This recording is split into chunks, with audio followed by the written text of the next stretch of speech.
Hello everyone, unit 11 का एक super duper important topic photo electric effect का experimental study. आज हम इसको बिल्कुल मक्खन जैसा आसान बना देंगे। एग्जाम्स के लिए ये टॉपिक बहुत जरूरी है और ये पक्का प्रॉमिस है, इसके बाद कोई डाउट नहीं बचेगा। तो चलो शुरू करते हैं एक अजीब से सवाल से। कभी सोचा है कि हल्की सी कमजोर सी अल्ट्रावायलेट लाइट से तो सनगन हो जाता है, लेकिन बहुत ज्यादा ब्राइट तेज लाल रोशनी से क्यों नहीं होता? इंटरेस्टिंग है ना? पुरानी क्लासिकल फिजिक्स ना इस सिंपल से सवाल का जवाब देने में थोड़ी गड़बड़ा जाती है। तो यही है आज की हमारी मिस्ट्री, जिसे हम सॉल्व करेंगे। इस मिस्ट्री को सॉल्व करने के लिए हम बिल्कुल साइंटिफिक डिटेक्टिव्स की तरह स्टेप बाय स्टेप आगे बढ़ेंगे। तो प्लान ऑफ एक्शन क्या है? पहले सवाल को ठीक से समझेंगे, फिर हमारी क्राइम लैब यानी एक्सपेरिमेंट का सेटअप देखेंगे, उसके बाद सबूतों यानी रिजल्ट्स को एनालाइज करेंगे, फिर कुछ कॉमन गलतियों से बचना सीखेंगे और आखिर में फाइनल वर्डिक्ट और समरी पर आएंगे। रेडी? Let's go. ओके, तो जैसे हर डिटेक्टिव को अपनी लैब को समझना जरूरी होता है, वैसे ही हमें भी अपने एक्सपेरिमेंट के सेटअप को समझना होगा। चलो देखते हैं हमारी लैब कैसी दिखती है। अब इस सेटअप को आसान बनाने के लिए ना एक सिंपल सी एनालॉजी सोचते हैं। सोचो एक रॉक कॉन्सर्ट हो रहा है, तो लाइट की जो फ्रीक्वेंसी है वो कॉन्सर्ट में घुसने के लिए टिकट की कंडीशन है, जैसे कि 18 साल से ऊपर होना जरूरी है।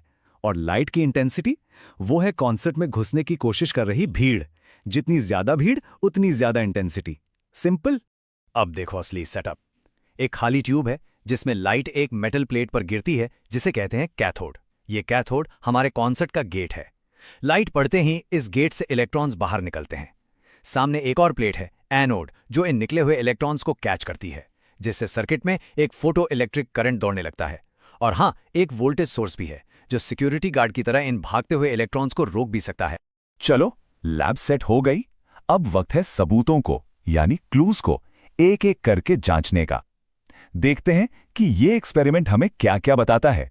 तो पहला क्लू, अगर हम लाइट को और ज्यादा ब्राइट कर दें, मतलब कॉन्सर्ट के बाहर भीड़ बढ़ा दें, उसकी इंटेंसिटी इंक्रीज कर दें, तो क्या होना चाहिए? कॉमन सेंस तो यही कहता है ना कि ज्यादा भीड़ मतलब ज्यादा लोग अंदर जाएंगे, यानी ज्यादा करंट। चलो देखते हैं।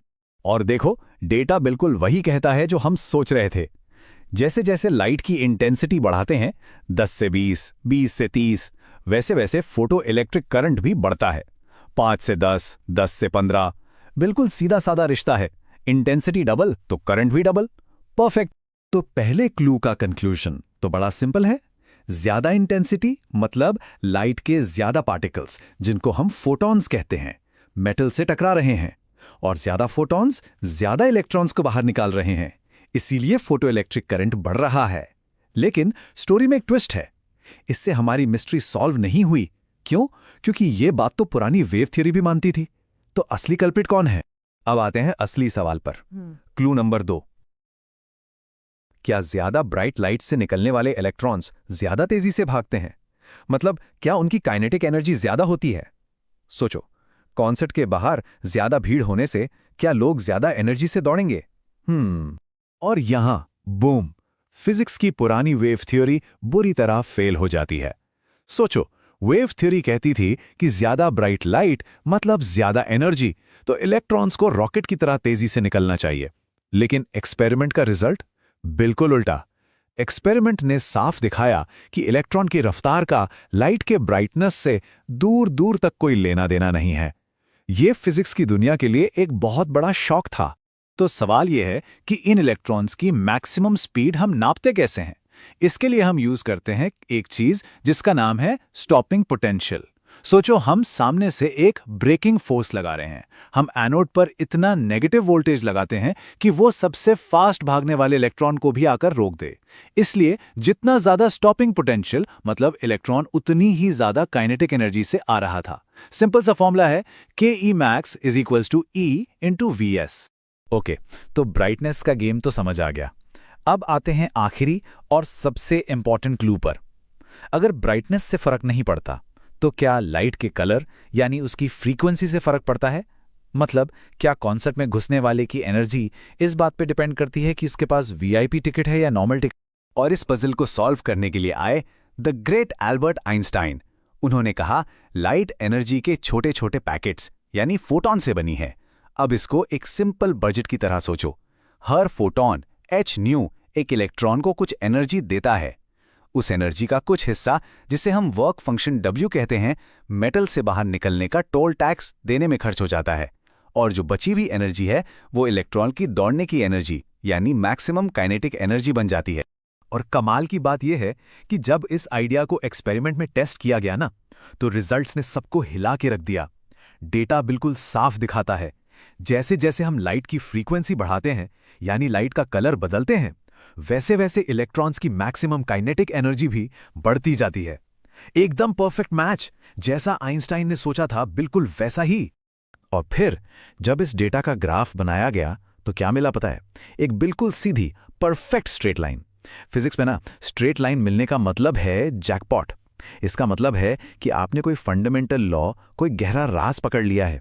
ये वो स्मोकिंग गन एविडेंस था जिसने आइंस्टाइन की थ्योरी को बिल्कुल सही साबित कर दिया। और सोचो, इस एक सिंगल ग्राफ में कितना बड़ा खजाना छुपा है। इस लाइन की जो ढलान है यानी स्लोप, वो हमें प्लैंक्स कांस्टेंट h की वैल्यू दे देती है।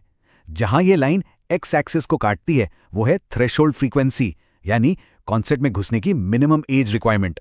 और जो y इंटरसेप्ट है उससे हम मेटल का वर्क फंक्शन यानी टोल टैक्स निकाल सकते हैं। वाओ, एक ग्राफ और इतनी सारी इंफॉर्मेशन। चलो, मिस्ट्री तो सॉल्व हो गई, लेकिन अब एक बहुत इंपॉर्टेंट काम बाकी है। एग्जाम्स में होने वाली कॉमन गलतियों से बचना। इन्हें मैं कहता हूं साइलेंट किलर्स, क्योंकि ये चुपके से मार्क्स काट लेते हैं। सबसे कॉमन मिस्टेक, लोग सोचते हैं ज्यादा ब्राइट लाइट मतलब ज्यादा स्टॉपिंग पोटेंशियल। नहीं, बिल्कुल गलत। याद करो क्लू नंबर 2। हमने साफ साफ देखा था कि स्टॉपिंग पोटेंशियल यानी के मैक्स को इंटेंसिटी से कोई मतलब नहीं है। वो सिर्फ और सिर्फ फ्रीक्वेंसी पर डिपेंड करता है। इसको हमेशा याद रखना। और ये है दूसरा साइलेंट किलर। एग्जाम में ग्राफ पूछा जाता है स्टॉपिंग पोटेंशियल वर्सेस वेवलेंथ का, और सब लोग एक सीधी लाइन बना देते हैं। अरे भाई, आइंस्टाइन की इक्वेशन में न्यू है यानी फ्रीक्वेंसी, लैम्डा यानी वेवलेंथ नहीं है। तो स्ट्रेट लाइन किसके साथ बनेगी? फ्रीक्वेंसी के साथ। वेवलेंथ के साथ ग्राफ एक कर्व बनेगा। गलती मत करना। तो अब जब सारे क्लूज, सारे सबूत हमारे सामने हैं, तो अब वक्त आ गया है फाइनल फैसले का, द वर्डिक्ट। चलो सब कुछ एक साथ समराइज करते हैं। तो वर्डिक्ट क्या है? नंबर 1, फोटो करंट सीधा सीधा लाइट की इंटेंसिटी पर डिपेंड करता है। नंबर 2, इलेक्ट्रॉन की एनर्जी का इंटेंसिटी से कोई लेना देना नहीं है। नंबर 3, इलेक्ट्रॉन की एनर्जी लाइट की फ्रीक्वेंसी के साथ एक स्ट्रेट लाइन में बढ़ती है। नंबर 4, इलेक्ट्रॉन निकालने के लिए एक मिनिमम फ्रीक्वेंसी चाहिए। और इन सब का मतलब क्या है? ये सारे सबूत क्लासिकल वेव थियरी को गलत और आइंस्टाइन के फोटॉन मॉडल को बिल्कुल सही साबित करते हैं। Case closed. पर इससे फर्क क्या पड़ता है? अरे बहुत बड़ा फर्क पड़ता है। इस एक एक्सपेरिमेंट ने पूरी फिजिक्स की नींव हिला दी। इसने साबित किया कि लाइट, जिसे हम सदियों से सिर्फ एक वेव मानते आए थे, वो असल में एक पार्टिकल यानी फोटॉन की तरह भी बिहेव करती है। और यही कमाल का आइडिया, वेव पार्टिकल ड्यूअलिटी, पूरी मॉडर्न फिजिक्स यानी क्वांटम मैकेनिक्स का फाउंडेशन है। तो अब एक आखिरी सवाल आप सबके लिए छोड़ के जा रहा हूं। सोचना इसके बारे में। अगर लाइट, जिसे हम वेव समझते थे, वो पार्टिकल भी हो सकती है, तो फिर इलेक्ट्रॉन, जिसे हम हमेशा से एक पार्टिकल मानते आए हैं, क्या पता वो भी एक वेव की तरह बिहेव करता हो?